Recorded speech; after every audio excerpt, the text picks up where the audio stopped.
Vamos a conversar ahora con el doctor Teddy Romero González. Él es especialista en Derecho Penal y Cooperación Jurídica Internacional. Doctor Romero, ¿qué tal? ¿Cómo está? Buenos días. ¿Cómo está? Muy buenos días. Muchas gracias por la invitación. Leo en algunos medios escritos, he escuchado también en la radio, etcétera, que Elian Karp se fugó de Estados Unidos a Israel. La palabra fugar creo yo que no es exacta porque no había ningún pedido de detención o de captura contra la señora. Es más, entiendo que Estados Unidos le entregó su pasaporte, etcétera, etcétera. Pero más allá de esos temas, hay procesos judiciales contra su marido y contra ella. Y ahora la dificultad es que la señora se ha ido a Israel y va a ser bien difícil, no imposible, pero bien difícil convocarla para que responda a los tribunales. ¿Qué dice usted sobre ese contexto?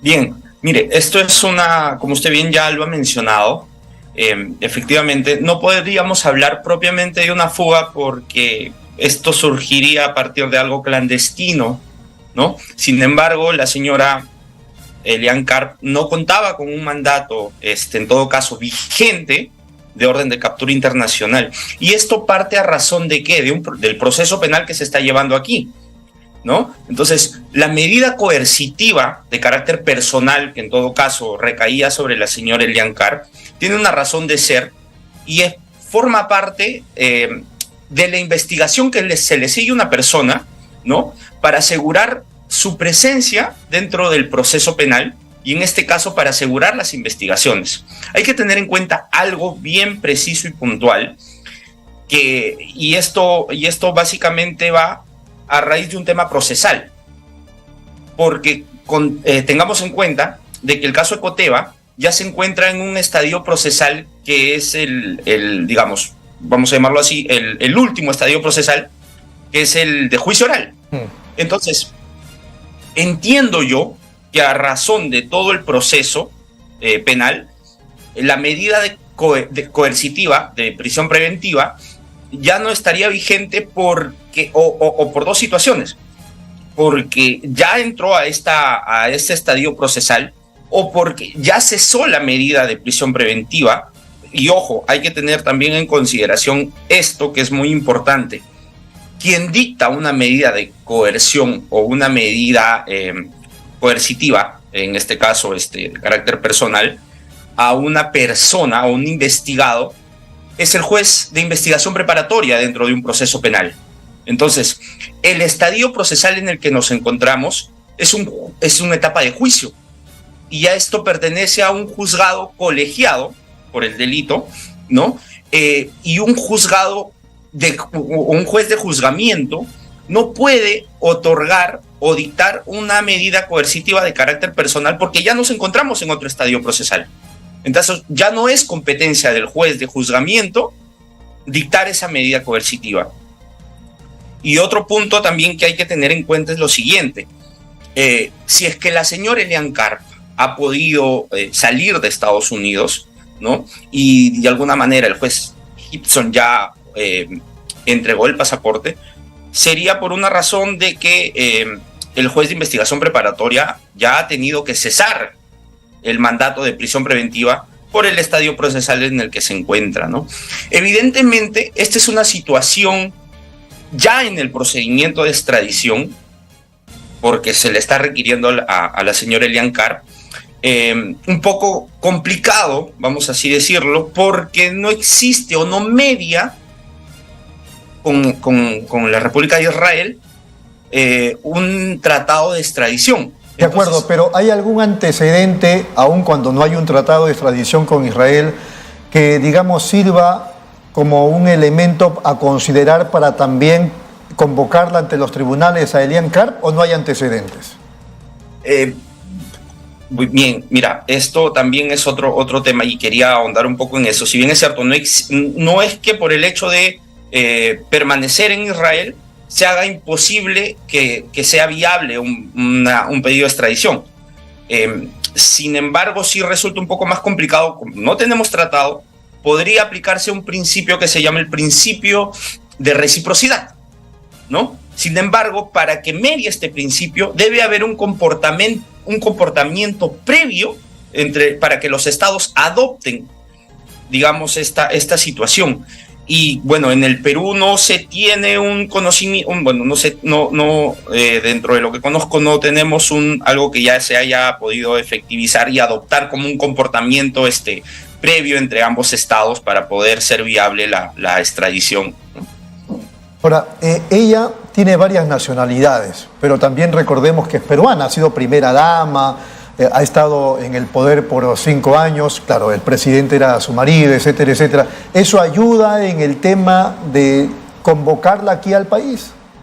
Lo que pasa es que, si bien es cierto, claro, tiene distintas nacionalidades, incluida la peruana. Sin embargo, donde está residiendo, donde se encuentra ubicada, es también, digamos, Israel. Ella tiene nacionalidad israelí, y de acuerdo a la legislación interna, porque aquí sí aplica la legislación interna de los estados, para poder, digamos, llevar a cabo un procedimiento de extradición en caso no exista un tratado.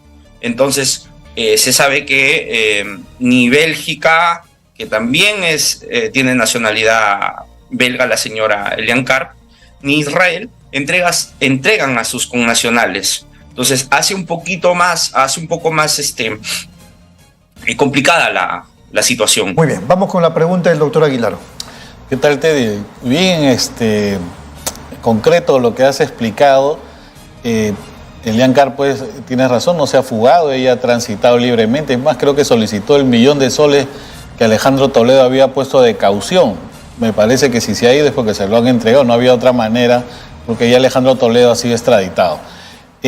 También es cierto lo que comentas, ¿no? No tenemos ni convenio de extradición con Bélgica ni con Israel, y ella tiene la nacionalidad israelí. En consecuencia, cuando tú aproximas el convenio de reciprocidad, es un poco más tedioso, por no decirlo difícil o casi imposible. Es que no se entiende si había una medida cautelar de coerción como es la detención preliminar, ¿cómo no la hicieron internacional? O sea, no, a mí está claras luces que acá ha habido una deficiencia de parte de la Fiscalía, específicamente quien lleva el caso de Ecoteva, que es el fiscal José Domingo Pérez, que se han dormido en sus laureles y no han estado al día. Incluso estuve conversando hace poco con el doctor Lamas Puccio, hombre especializado en el derecho penal, y también decía lo mismo, que casi lo de Toledo les había caído de suerte. O sea, habían dejado los documentos ahí y lo que han avanzado han sido la gente de la Fiscalía de los Estados Unidos, porque por parte de Perú casi no habían hecho nada. Y creo que claramente en el tema de Elian Karp, que no se ha fugado, simplemente ha transitado, se ha ido a Israel. ¿Eso es solamente Elian Karp está involucrada en el caso de Ecoteva, Teddy, o hay otro caso donde está involucrada? Creo que es Ecoteva y lavado de activos, ¿verdad? Sí, doctor Aguilar, efectivamente, bien señala usted. Aquí ha habido, bueno, como ya se ha mencionado, no ha habido una fuga propiamente, pero acá me pongo un poco en el escenario procesal en el que de alguna manera nos hemos encontrado, y considerando de que la institución de la extradición o un procedimiento de extradición deviene previamente de un proceso penal en la jurisdicción o en el estado requirente, en este caso el peruano. Si bien es cierto, al momento de solicitar la extradición para el señor Toledo, el expresidente, se amplía, primero tenemos el escenario del caso Interoceánica, y a razón después de eso, se detecta el caso Ecoteva, ¿no? Por el presunto delito de lavado de activos. Entonces, al momento de que las autoridades peruanas solicitan el mandato de extradición del señor Toledo por el caso Interoceánica, y posterior a ello, ¿no? Una ampliación de la extradición por el caso Ecoteva, ahí es donde se incluye incluso también a la señora Elian Karp y a su madre, ¿no? Por el caso de lavado de activos. Entonces, teniendo en consideración de que se ha cumplido dentro del plazo la solicitud formal ante las autoridades de Estados Unidos con la solicitud de extradición de Elian Karp, las autoridades de Estados Unidos no se han pronunciado sobre el fondo. No ha habido un pronunciamiento ni digamos, sobre el peligro de fuga que puede existir de la señora Elian Carr. Entonces, no ha existido, digamos, algún pronunciamiento por parte de las autoridades. Entonces, como no ha habido ningún pronunciamiento por parte de ellas, pues la señora ha tenido viable poder salir del país tranquilamente. Y como ya se extraditó al señor Toledo, y ojo, se extraditó al expresidente por el caso Interoceánica. Eso hay que tener también en consideración. Entonces, la investigación por la cual se encuentra aquí la señora, o por la cual está investigada la señora Elian Carr, en concreto es por el caso Ecoteva, no por el caso Interoceánica. Entonces, claro, Teddy. No. Ahora, este caso Ecoteva, ¿en qué parte está?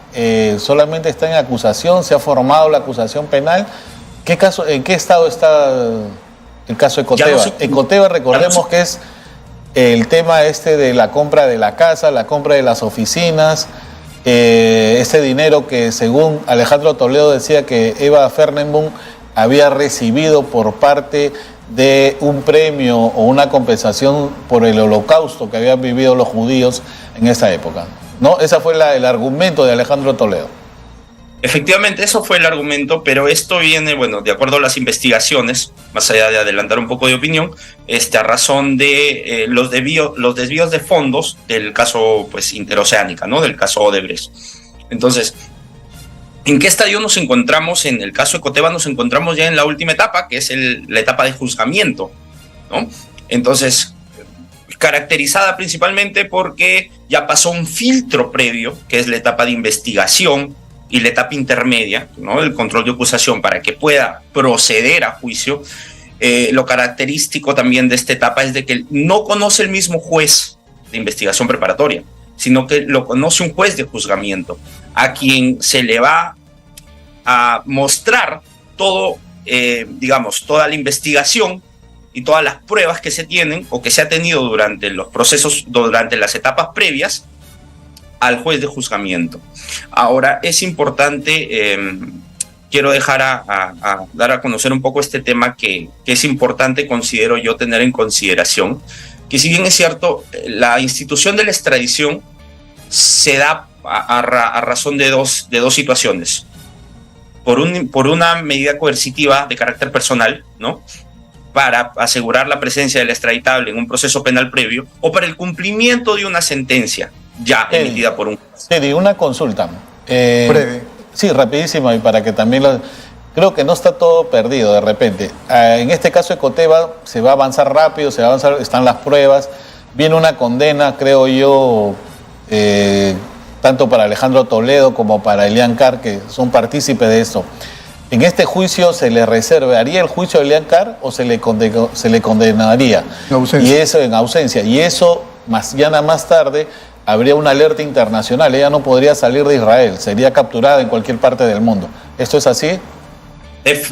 Sí, si bien es cierto, por eso mencionaba un poco que la extradición también se da para el cumplimiento de estas condenas. Y en el caso de que la señora Carr obtenga una sentencia condenatoria, se determine su culpabilidad en el juicio, pues se activa la notificación roja nuevamente de Interpol y es requerida para el cumplimiento de condena aquí. Pero ahora, considerando que no tenemos tratado que dificulta un poco este procedimiento, ¿no? Ahora, con respecto a la presencia de la señora Elian Carr, ella se ha estado conectando a algunas audiencias. Así es, ha estado participando en las audiencias. Exacto, está participando. De lo contrario, entraría pues en calidad de contumaz. Correcto. Así es. Doctor Romero, ha sido muy amable, muchas gracias, un abrazo. Muchísimas gracias por la entrevista. Muy gentil. Ha sido el doctor Teddy Romero González.